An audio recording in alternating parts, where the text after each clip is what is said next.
Los hongos mágicos que contienen psilocibina han estado ligados a la cultura, la espiritualidad y la sanación humanas, y su resurgimiento moderno se asocia a los movimientos contraculturales del siglo XX. Sus raíces históricas se extienden profundamente en el pasado, abarcando civilizaciones de varios continentes, desde antiguos rituales religiosos hasta la terapia psicodélica moderna. La historia de los hongos mágicos es una de intriga global e histórica. Una intriga que cruzó las altas llanuras y las montañas rocosas hasta llegar al oeste de Estados Unidos.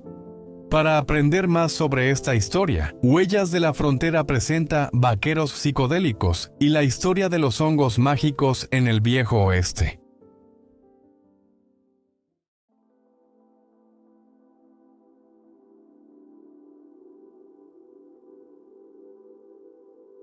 La evidencia más antigua del uso de hongos mágicos son dibujos rupestres de 9000 a 7000 a.C.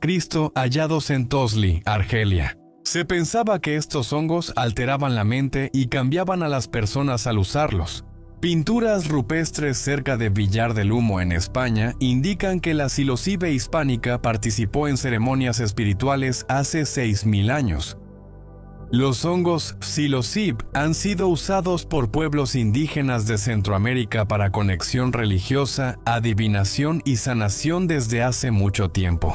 Desde tiempos anteriores al descubrimiento de Colón hasta la actualidad, también se han desenterrado tallas de piedra con forma de hongos y diseños de hongos en Guatemala.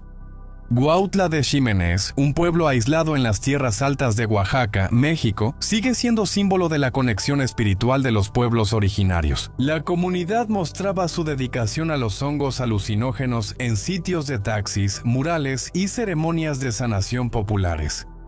Los hongos sagrados de México existían miles de años antes de nuestro entendimiento moderno. Los aztecas llamaban Teonanácatl a los hongos de psilocibina, que significa carne de los dioses, y los usaban en ceremonias para comunicarse con seres espirituales.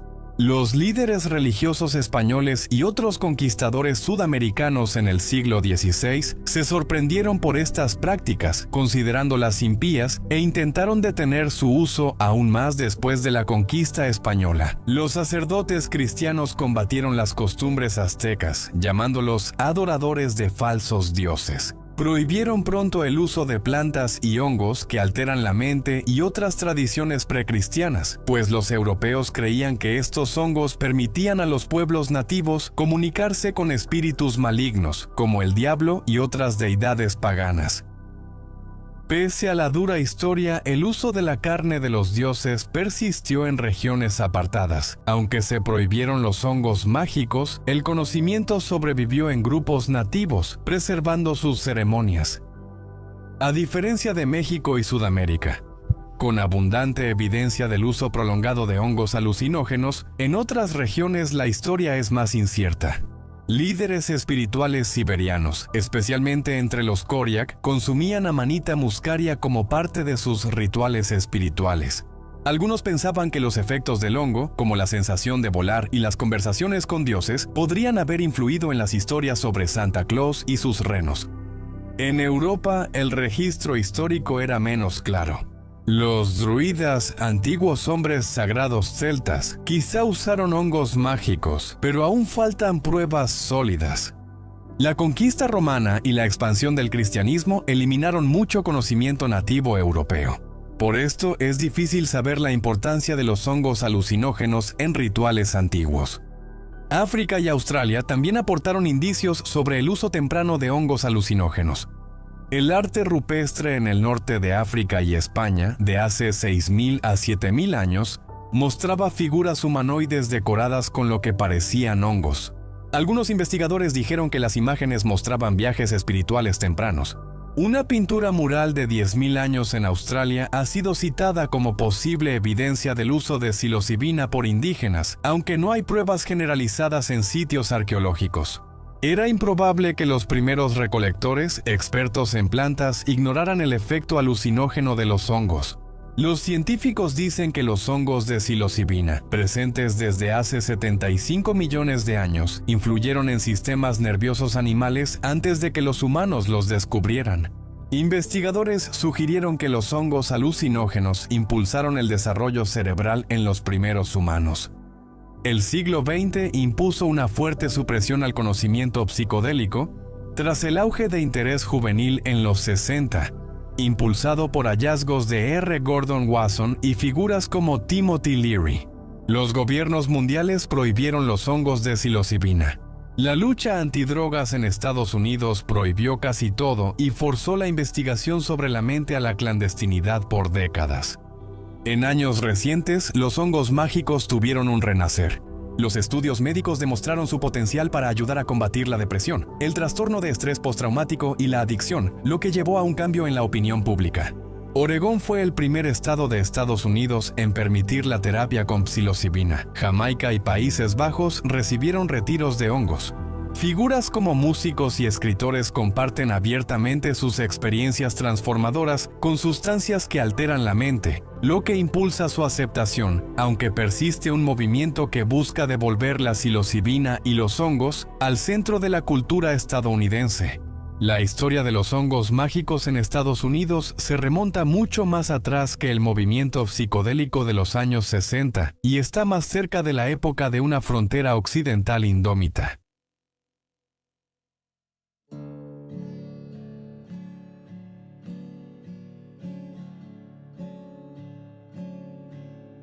Cada año, antes y durante la época dorada del Viejo Oeste, cuando el invierno cedía y la primavera despertaba, en California, Oregón y Washington ocurría un fenómeno curioso, uno que habría parecido completamente místico para la gente de la vieja frontera. La mezcla de lluvia, noches frescas y algo de sol hacía que un mundo oculto bajo tierra cobrara vida. Cepas blancas de micelio ocultas en astillas de madera empezaron a brotar hongos tan regularmente como las flores silvestres tras una fuerte lluvia. Quienes tienen buen ojo y algo de conocimiento hallaban una cosecha peculiar en los paisajes fronterizos del noroeste del Pacífico. Mientras tanto, jardines, patios de oficinas y parques de la ciudad se llenaban de hongos, destacando la psilocibina. Estos hongos, potentes por sus propiedades alucinógenas, se han hecho famosos por sus efectos que alteran la mente. Aunque la ciencia moderna apenas empieza a entender su potencial, investigadores ya exploran su uso en tratar enfermedades. Problemas que, en la época del Viejo Oeste, podrían haberse aliviado con whisky o láudano. No obstante, como las vetas de oro perdidas o escondites de forajidos, el origen de estos hongos seguía siendo un misterio. Prosperaban en lugares hechos por el hombre, pero casi no se ven en la naturaleza. Aún así, son de los hongos psicodélicos más recolectados en Estados Unidos, sobre todo en el noroeste del Pacífico, donde se adaptaron. El mantillo de astillas de madera se ha usado en pueblos y ciudades durante siglos. Estos hongos son exigentes con el suelo, a diferencia de otros que consumen madera fresca. Estos hongos aparecen cuando ya no hay comida fácil, aprovechando madera vieja y descompuesta. En cierto sentido, los hongos son como colonos oportunistas que reclaman su territorio solo después de que la tierra ha sido ablandada por quienes llegaron antes. Esto significaba que, mientras tramperos, madereros y pescadores recorrían el sendero de Oregón y llegaban al territorio, la prevalencia de la psilocibina floreció a su manera, un destino manifiesto fúngico. Curiosamente, estos hongos psicodélicos también tenían una afinidad peculiar con ciertos animales sobrevivientes famosos del Viejo Oeste. Ratas en campamentos mineros, palomas en vigas de cantinas y cucarachas en polvorientos barracones. Estos organismos no solo sobrevivieron junto a la civilización humana, también prosperaron. Los Psilocybes cyanescens y Psilocybeleni rara vez crecían más de 2 o 3 pulgadas de alto. Tenían sombreros marrones, tallos claros y esporas oscuras. La diferencia principal era que P. cyanescens tenía el borde del sombrero ondulado, de ahí su apodo. Un tercer tipo, Psilocybes ovoides, era similar pero más grande y con tallos gruesos. Estos hongos cambiaban a azul o morado al dañarse, facilitando su identificación a recolectores experimentados en el campo estadounidense. Muchos de estos hongos crecían en excrementos animales, donde otros organismos ya habían absorbido los nutrientes. Algunos expertos creían que la preferencia por materiales descompuestos como madera y estiércol explicaría el desarrollo de sus cualidades psicoactivas. Pocos estudios examinaron si el ganado que pastaba experimentaba los mismos efectos que los humanos, aunque algunos investigadores creían que los animales también podrían buscar estados mentales alterados.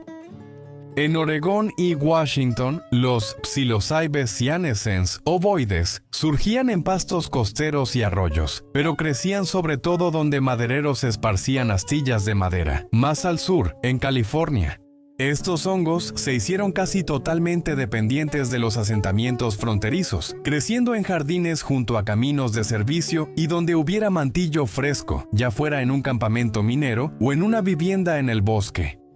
Expertos pensaban que P. cyanescens y P. eleni surgieron en los bosques densos del noroeste del Pacífico y que P. ovoides se originó en el medio oeste. Cuando los colonos de la frontera los documentaron, estos hongos ya se habían extendido por el país y el extranjero. ¿Cómo viajaron tan lejos sigue siendo un misterio? La explicación más simple era que las esporas naturales eran transportadas por el viento. Estas diminutas semillas de hongo flotaban por el aire hasta aterrizar en madera adecuada. Con buenas condiciones surgirían nuevas colonias de hongos. Otra teoría ganó popularidad entre los investigadores de hongos. Algunos pensaban que estos hongos viajaban a través de las redes comerciales de la frontera. Un estudio realizado por expertos en hongos a principios de 1900 sugería que los hongos como P. cyanescens se habían infiltrado en la industria maderera. Su investigación reveló que el micelio, red similar a raíces de donde surgen los hongos, se formaba en grandes pilas de astillas de madera en aserraderos y almacenes, y donde quiera que llegaran esas astillas, los hongos también iban como pasajeros invisibles. No hubo investigaciones similares durante el Destino Manifiesto, así que nadie sabía si el patrón se repitió en todo el oeste de Estados Unidos. Sin embargo, quienes trabajaban la tierra contaban historias que respaldaban esta idea. Algunos dijeron que había hongos en los caminos cerca de los aserraderos, donde caían restos de madera en las rutas de Oregón y California. Otros compraron plantas en maceta en los puestos de intercambio, solo para descubrir que crecían hongos mágicos en ellas. Días después, aunque quedaban preguntas, una cosa parecía clara. Estos hongos solían aparecer donde había madera fresca. La naturaleza ayudó a esparcir estos hongos, pero los humanos también desempeñaron un papel vital. Como Johnny Appleseed, algunos pioneros esparcían estos hongos a propósito donde iban. Un recolector experimentado describió cómo tomaba la base del tallo de un hongo y la plantaba en una astilla de madera fresca cercana. Hasta pequeños fragmentos de micelio podían crecer, garantizando nuevos hongos al regresar. Cada invierno, estos hongos ampliaban su territorio más allá de las zonas conocidas. Los exploradores informaron que surgían nuevos parches en lugares inesperados. Con el tiempo, al difundirse el conocimiento de estos hongos especiales, algunos se preguntaban qué papel tendrían en el futuro. Durante los días del Viejo Oeste, varios otros grupos demográficos podrían haberlos usado en silencio. Probablemente los hongos mágicos conservaron su conocimiento sobre plantas y hongos psicoactivos al migrar de Centroamérica al Pacífico, incluyendo hongos de psilocibina que crecían de forma natural en estas regiones. Algunos curanderos y líderes espirituales siguieron usando estos hongos en prácticas ancestrales, guardando el conocimiento en círculos de confianza. Las comunidades mexicanas e inmigrantes que se establecieron en el suroeste quizás trajeron sus tradiciones con hongos hacia el norte. Estas prácticas culturales se mantuvieron ocultas en familias y pequeños asentamientos. Algunas comunidades fronterizas aisladas, sin supervisión gubernamental, quizá probaron hongos locales hallados al recolectar. Mineros y trabajadores ferroviarios chinos quizá identificaron hongos parecidos a los de sus tradiciones y los integraron discretamente en sus prácticas espirituales o medicinales.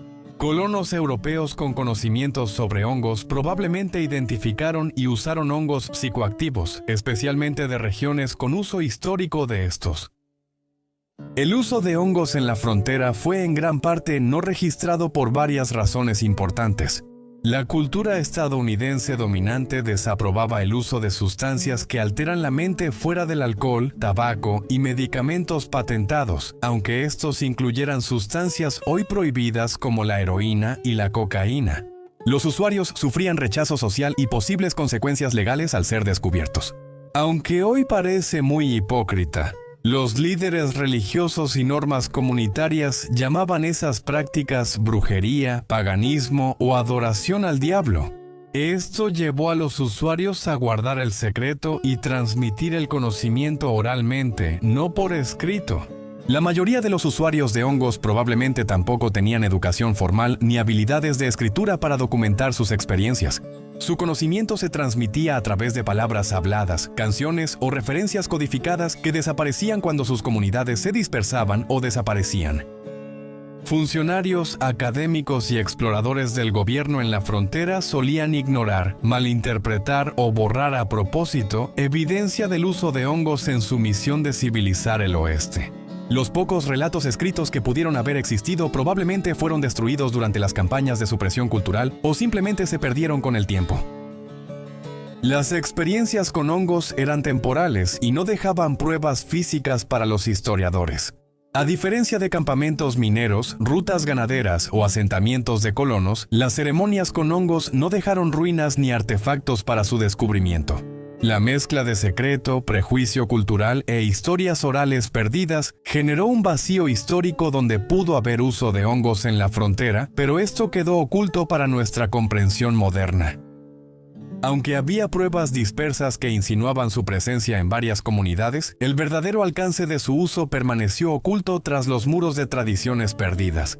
Mientras las caravanas cruzaban el noroeste del Pacífico, lleno de hongos silvestres de psilocibina, y los colonos construían hogares cerca de bosques ricos en hongos, es probable que estas plantas hayan influido en experiencias de la frontera de formas que nunca conoceremos. Este capítulo perdido muestra que la historia del Viejo Oeste era más misteriosa y compleja de lo que dicen los relatos habituales, con la sabiduría psicodélica fluyendo silenciosamente bajo la superficie documentada de la expansión hacia el oeste de Estados Unidos.